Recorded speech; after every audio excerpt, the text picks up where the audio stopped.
toutes et à tous. Aujourd'hui, j'aimerais vous parler du télétravail.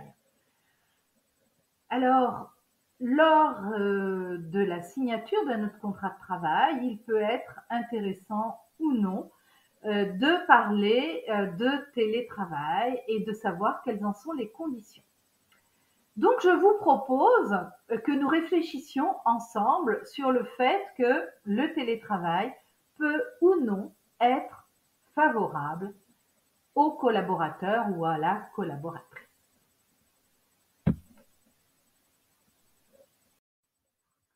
Alors, selon le site économie.gouv.fr, le télétravail offre plusieurs avantages pour les salariés, tels que des économies de temps et d'argent, une meilleure gestion du temps de travail, une plus grande autonomie dans la gestion des tâches, une meilleure concentration entraînant une meilleure productivité, un meilleur équilibre vie professionnelle, vie personnelle.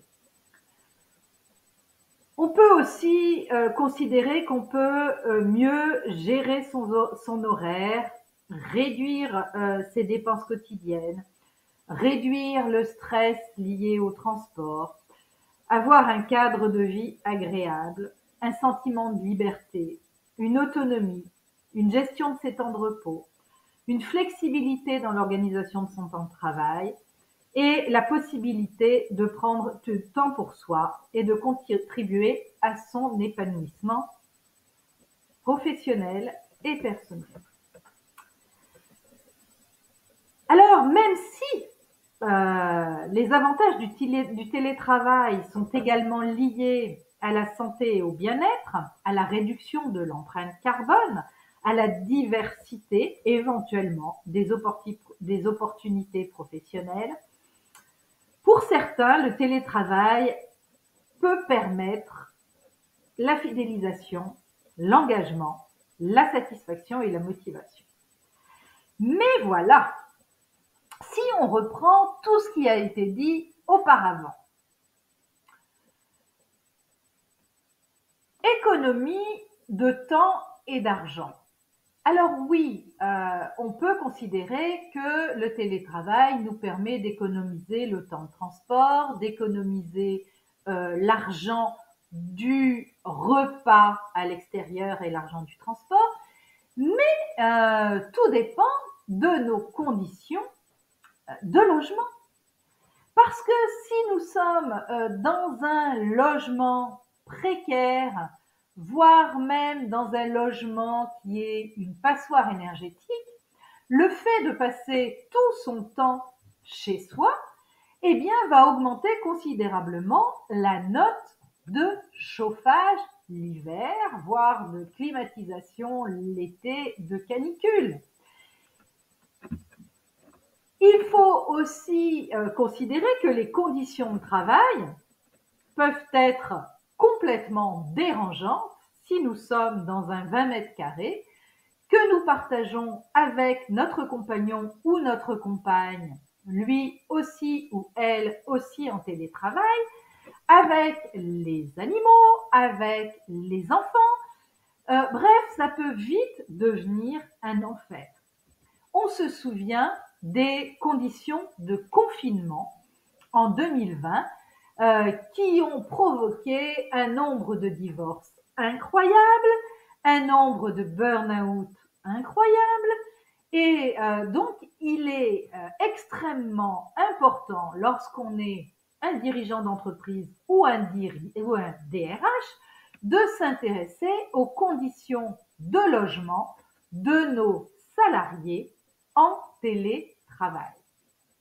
Il y a aussi, dans les conditions de travail, l'ergonomie du poste de travail. Très clairement, un poste avec un ordinateur dans une entreprise nécessite forcément un siège avec 5 roulettes, une ergonomie du poste de travail. Et comment voulez-vous vérifier les conditions ergonomiques du poste de travail chez vos collaborateurs sans faire une ingérence dans leur vie privée?